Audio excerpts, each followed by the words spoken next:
Mainit na balita. Hindi lang mga pribadong mga ospital ang nainganyo. Yung mga local government units ngayon ay nagkaroon ng lakas ng loob na magsimula ng kanya-kanya mga ospital kasi meron na siyang ready source of revenue at ang magpapautang pa ay PhilHealth mismo. Alam mo bang ginawa ng Tingog? Lahat daw ng mga pangungutang na gagawin ng LGU dadaan sa kanila. Sino sila? Walang ganong provision sa batas. Wala nga kinalaman ng Tingog sa pagpapasabatas niyang universal healthcare na yan eh. Wala. So bakit ngayon may papel ang Tingog? Illegal yan dahil wala pong legal na basihan na magkakaroon ng isang partido. Ang isang party list na kapangyarihan nang siya magve-vet kung sinong LGU ang dapat pautangin ng PhilHealth. Walang ganyang provision.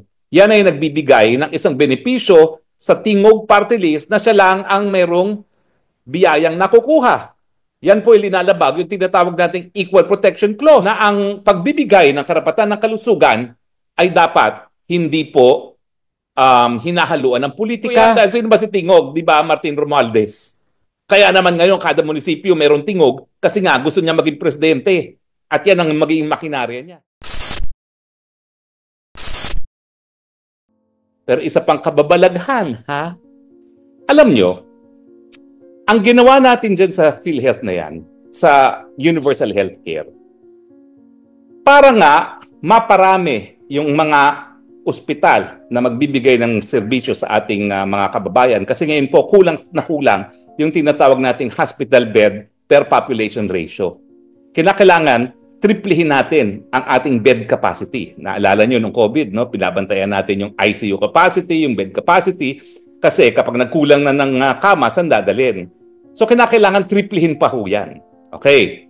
Now, sabi namin, hindi naman po pwede kasi na gawin natin pampubliko lahat ng ospital dahil wala tayong pera pambayad. Ang estimate namin doon, kung ina-nationalize natin lahat ng pribadong ospital, karamihan pribadong ospital nagbibigay ng medical services, halos 3 trilyon, kalahati ng national budget ang pambayad.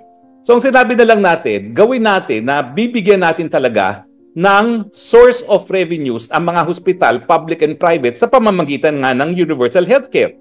Dahil dati-rate, pag mahirap ka, hindi ka makakapunta ng ospital, wala kang pambayad. Ngayon, yung gobyerno magbabayad, no? Galing nga doon sa premiums, doon sa mga buwis ng taong bayan, at doon sa mga sin taxes. So ngayon, nainganyo ang maraming mga negosyante na pumasok sa negosyo ng ospital. Dahil nga, meron ng ready source of revenue. Hindi lang mga pribadong mga ospital ang nainganyo. Yung mga local government units ngayon ay nagkaroon ng lakas ng loob na magsimula ng kanya-kanya mga ospital kasi meron na siyang ready source of revenue at ang magpapautang pa ay PhilHealth mismo. Alam mo bang ginawa ng Tingog? Lahat daw ng mga pangungutang na gagawin ng LGU dadaan sa kanila. Sino sila? Walang ganong provision sa batas. Wala nga kinalaman ng Tingog sa pagpapasabatas niyang universal healthcare na yan eh. Teka ha, wala pang ang nakaupong Tingog doon mga panahon na yun ng 17th Congress dahil yung asawa ni Speaker Martin Romualdez na si Yeda kasama ko sa Kongreso, District Congresswoman siya doon. So bakit ngayon may papel ang Tingog? Illegal yan dahil wala pong legal na basihan na magkakaroon ng isang partido, ang isang party list na kapangyarihan nang siya magve-vet kung sinong LGU ang dapat pautangin ng PhilHealth. Mali po yan. Walang ganyang provision. Yan ay nagbibigay ng isang benepisyo sa Tingog party list na siya lang ang merong biyayang nakukuha. Yan po ay linalabag yung tinatawag nating Equal Protection Clause. Bakit hindi yung ibang mga political parties at ibang mga party list ay magkaroon ng ganyang rekomendasyon? Ako party list congressman ako nagsulong ng universal healthcare. Hindi ko naman binigyan ng ganyang kapangyarihan yung party list ko. Bakit ngayon, ibang party list pa ang may ganyan? Unang-una, labag po yan sa Equal Protection Clause. Pangalawa, labag din po yan doon sa prinsipyo na ang pagbibigay ng karapatan ng kalusugan ay dapat hindi po hinahaluan ng politika. Politiko yan dahil sino ba si Tingog? Di ba, Martin Romualdez? Kaya naman ngayon kada munisipyo meron Tingog kasi nga gusto niya maging presidente. At yan ang magiging makinarya niya. Ngayon, magiging utang na loob pa ng mga mamamayan ng local government units kung sila mapapautang ng PhilHealth. para magkaroon ng bagong ospital at health facility. Hindi po yan utang na loob sa tingog. Yan po ay dahil yan ay batas na nagpapatupad ng obligasyon ng Estado na nakasaad sa ating saligang batas at sa International Covenant on Economic, Cultural and Social Rights. So hindi po yan biyaya na galing sa mga politiko. Yan po yung karapatang pangtao, kaya ako nabubuisit na yung kalusugan ngayon ay para bagang binibigay lang ng mga politiko gaya ng Tingog Party List. Hindi po yan totoo. Yan po ay talagang paglabag doon sa dahilan kung bakit sinulong natin ang universal healthcare, dahil ito po ay karapatan ng mga mamamayan na magkaroon ng mabuting kalusugan at hindi po yan biyaya galing sa politiko. Na ngayon po, dahil doon sa Memorandum of Agreement na yan, ay para bagang utang na loob pa natin sa tingog. Mali po yan. At dapat po yan mapawalang bisa. Pasensya na po kayo ha, talagang emotional ako kapag yung batas kong pinag-uusapan.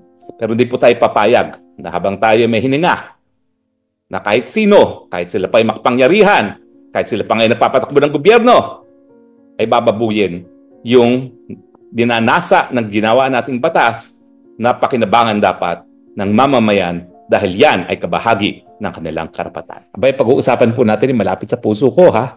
Alam nyo naman, tayo nagsulong ng Universal Healthcare sa 17th Congress, no? At yan ang aking sinasabi na pag ako tinanong ni San Pedro, anong ginawa mo sa mundong ibabaw, ay sasabihin ko, abay, isinulong ko yung Universal Healthcare, libreng gamot at libreng paggamot. Anong kontrobersiya ngayon? Well, dalawang kontrobersiya. Zero budget sa 2025 budget na inaprubahan na ng Kongreso, una. At pangalawa, yung papel na ibinigay sa Tingog Party List pagdating dun sa mga pagpangungutang sa mga local government units para gumawa ng mga ospital at iba pang mga medical facilities. Unang-una, bakit mali yung zero budget sa PhilHealth? Ang sabi ng mga kongresista, mga senatong at congressman, marami naman daw pera, reserves ang PhilHealth, 97 billion, at itong ang dahilan kung bakit yung ibang pera ay binabalik sa national government. Mali po yan. Alam niyo po, ang universal healthcare, ang pagkakaiba niyan sa medical insurance ay, kaya nga, nung sinusulong yan, gusto ko talagang palitan eh. Ayaw ko talagang gawing PhilHealth kasi iniisip ng tao, ang PhilHealth ay insurance. Pero ang problema sa insurance, ang benepisyo na maibibigay sa miyembro, limitado doon sa contribution ng kanilang mga miyembro. At yung amount ng benefits na maibibigay nila ay depende doon sa tinatawag na actuarial science. Hindi po yan ang layunin ng universal healthcare. Ang layunin talaga ng universal healthcare ay gampanan yung obligasyon ng Estado sa karapatan ng mabuting kalusugan. At ano yung mabuting kalusugan? Ano yung karapatan na yan? No? Ano yung obligasyon ng Estado? Ang obligasyon ng Estado talaga ay gumawa ng lahat ng hakbang para magkaroon ng katuparan ang karapatan ng lahat ng mga mamamayan na magkaroon ng mabuting kalusugan. At itong universal healthcare po, ito po ay talagang isa doon sa pinakamabisang paraan para magampan ng ganyang katungkulan. Hindi ko po sinasabi na overnight lahat ng gamot at paggamot ay libre na, no? Pero unti-unti dapat yan makamit. O paano ginawa yan ng batas, no? Well, una-una yung panggagalingan ng pondo. Nandyan pa rin po ang mga premiums. Pero dahil nga po hindi siya medical insurance, alam natin yung mga premiums hindi sapat. Kaya nga dahil ang obligasyon naman ng mabuting kalusugan ay obligasyon ng Estado, kinakailangan tustusan talaga yan ng gobyerno. Paano? Una-una, doon sa sin taxes, yung mga buwis na pinapataw sa sigarilyo at sa alak, no? Pangalawa, yung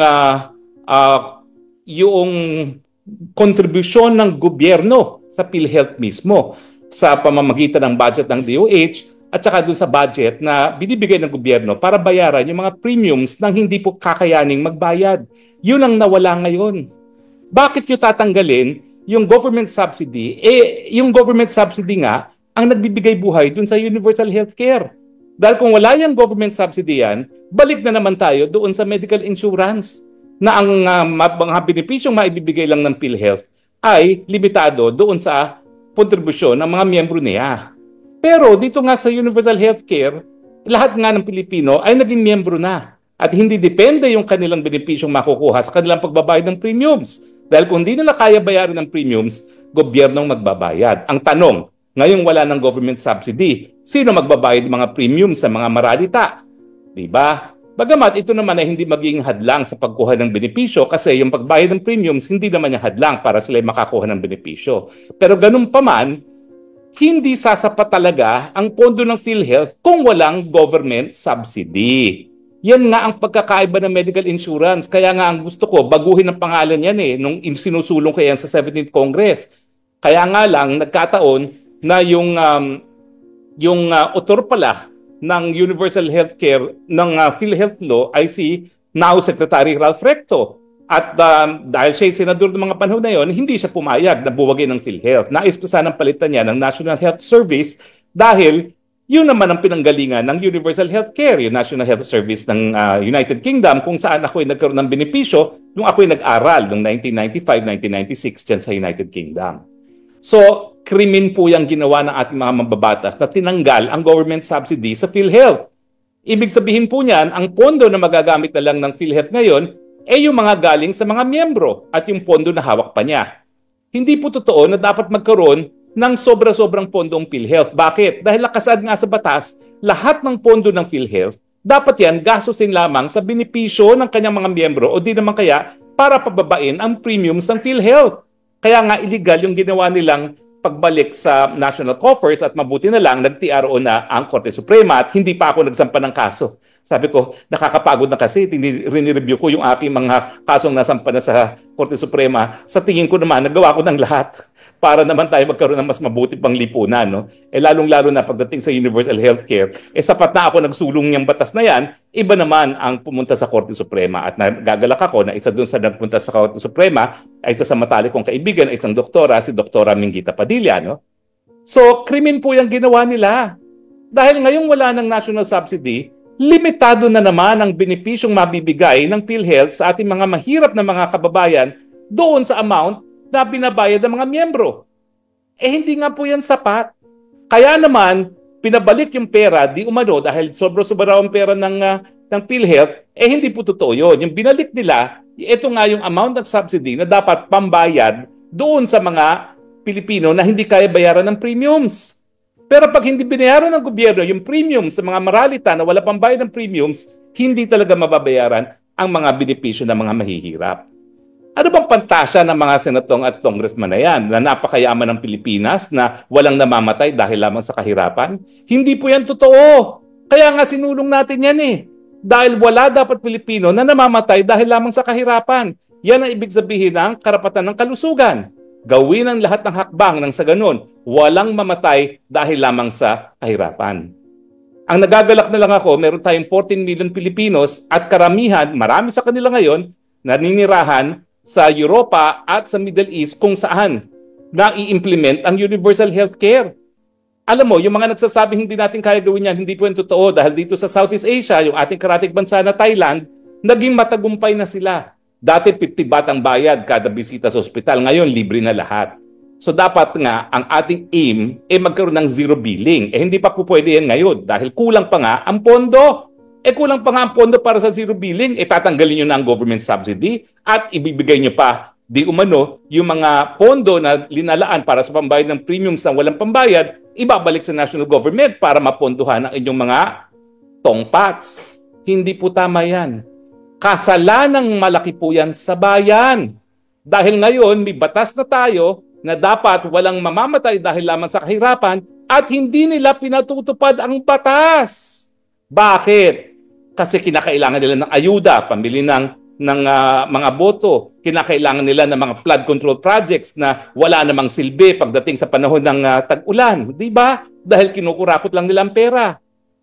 Ako talaga tutulog ko sa bitay bilang kamatayan. Pero pag ganyan ang katindi, ang korupsyon, hindi mo maisip na talagang siguro dapat may mga tao talaga dapat binibitay Pero anyway, hindi pa rin po ako nagbabago ng aking pananaw na habang hindi pa natin nape-perfect yung ating criminal justice system, habang mayroon pa rin possibility na magkakamali ang mga wes sa pagpapataw ng parusang kamatayan, hindi pa rin dapat nagpapataw ng parusang kamatayan. Pero kasalanang malaki po ang ginawa ng ating mga senatong at congressman na tinanggal ang government subsidy sa PhilHealth dahil ang layunin po, at ako na po yung nagsulong na nagsasabi ng batas ay para wala pong Pilipino na mamatay dahil lamang sa kahirapan.